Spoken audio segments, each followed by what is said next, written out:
At ayun nga ho, nagbabalik ang inyong lingkod, Carlo Mendez TV, at ang pag-uusapan ho natin ngayong gabi tungkol dito sa pagmamadali ni Franz Castro. Charot.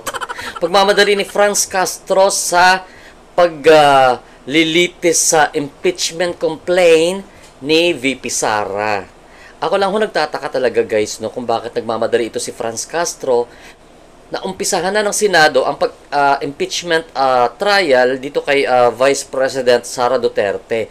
Samantalang ilang beses na paulit-ulit na sinasabi ni Senate President Chis Escudero na naka-recess sila, re-resume pa ang kanilang office after ng election. So ano ba, Franz Castro? May lakad ka ba? Nagmamadali ka? Tsaka sinabi na rin kasi guys, 'di ba? Dilingid sa ating kaalaman na sinasabi na rin ng ibang mambabatas diyan sa Senate, no, na hindi dapat dinidiktahan ng kahit na sino man ang kanilang paglilitis diyan sa nasabing impeachment na trial na ganyan kay VP Sara kasi nga hindi nasakop ng kahit sino yan, kundi ang Senado lang ang pwedeng mag-decide. Sinabi na ni Senate President, ang kulit lang, ate. Ayan. So, ayon dito sa balita, pakinggan natin guys.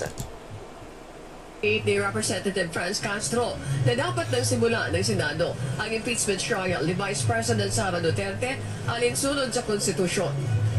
Ito ay kasunod ng sinabi ni Senate President Francis Escudero na hindi maaaring pilitin ng Senado na mag-convene habang naka-recess ang Kongreso.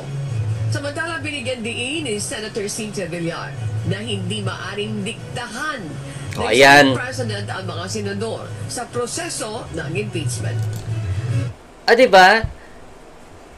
Ang Senado, hindi naman nila dinidiktahan ang lower house kapag may mga hearing sila dyan. So ngayon daw, according kay Chis Escudero na naipasa na sa kanila, sila naman ang mamadaliin, hindi naman po pwedeng ganun. Sabi nga ni Senator Cynthia Villar, sa Senate, you don't buy the senators. Ayan. So, ano ngayon, Franz Castro? Ba't ba atat na atat ka? At isa pa nga ho sa dagdag na usapin natin ngayong araw, kabayan, itong sinabi na isang Chief Justice ng Korte Suprema na kung pwede na nga daw sabihan ng PhilHealth ang presidente ng Pilipinas na ibalik na daw ang pera ng PhilHealth na tinransmit from PhilHealth to the government itself, no? So, ito ang pahayag nung nasabing Chief Justice. Pakinggan natin, guys. PhilHealth can already request the president to return the money, the 60 billion that were transmitted to PhilHealth to the government for UNCROP program funds. Ibalik na yan sa PhilHealth and PhilHealth to expand its benefits, hire more people to answer for the needs of the health of our people. Oo nga. Ako nung na-hospital ako, kasi yung separate yung aking yung payment sa bakal na nilagay sa leg ko, yung total hip replacement. So, that is amounting 225,000 yung binayaran ho namin sa bakal. Kasi may binigay yung doktor ko na orthopedic na doktor ko na supplier. So, kami ang nagbayad ng separate ng 225,000. Kasi kung sa hospital kami bibili, sabi ng doktor ko, medyo mapapamahal kami. So, ang total bill namin sa hospital is mahigit kalahating milyon. So, out of 500,000 mahigit, ang contribution, ang na-benefit namin sa PhilHealth is 60,000. Ayun ho.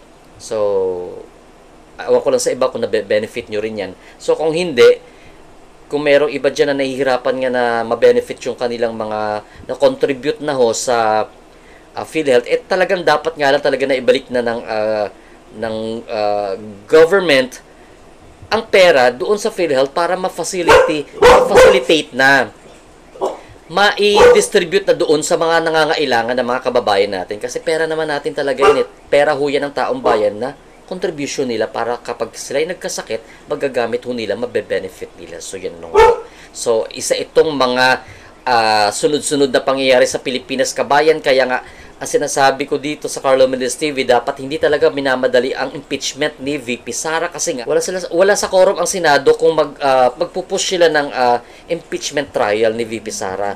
So kailangan may maupo muna na 12 na bagong senador na boto ng taong bayan. So Huwag masyadong madali, Franz Castro, kasi malilitis din naman yan sa tamang panahon. Eh kaso ang lagay mo, kung di naman manalo ito si Castro sa pagkasenadora, eh yun lang. Nga nga. Ay nako, sino ba talaga si John Ray? Franz Castro. Ito masingit ko lang kasi kumalat ito sa TikTok eh. Sino ba yung sinasabing John Ray? Kasi tinanong siya doon kung ikaw ay magiging isang artista. Ano ang genre na gusto mo? Sino si genre? Bailey, yung aso ko. Sino si genre? Charot. Ang alam ko kasi genre ang pag-pronounce dun eh. Oo, ay ambot lang ha. Genre yun, genre. So hanggang dito na lang muna ho ang pag-uusap natin. Carlo Mendez TV signing off. Keep safe everyone and basta ho, piliin ng maigi ang ipapaupo natin at iluluklok sa gobyerno dahil sa isang pagkakamali natin, lahat ho tayo apektado kapag nagkamali ho tayo ng pagboto sa nararapat na ilagay sa pwesto diyan sa kataas-taasan na mga pwesto sa mga opisyalis na nagbabalangkas ng ating batas diyan sa Kongreso. Ayan. Carlo Mendez TV is signing off. Keep safe everyone. Bye-bye.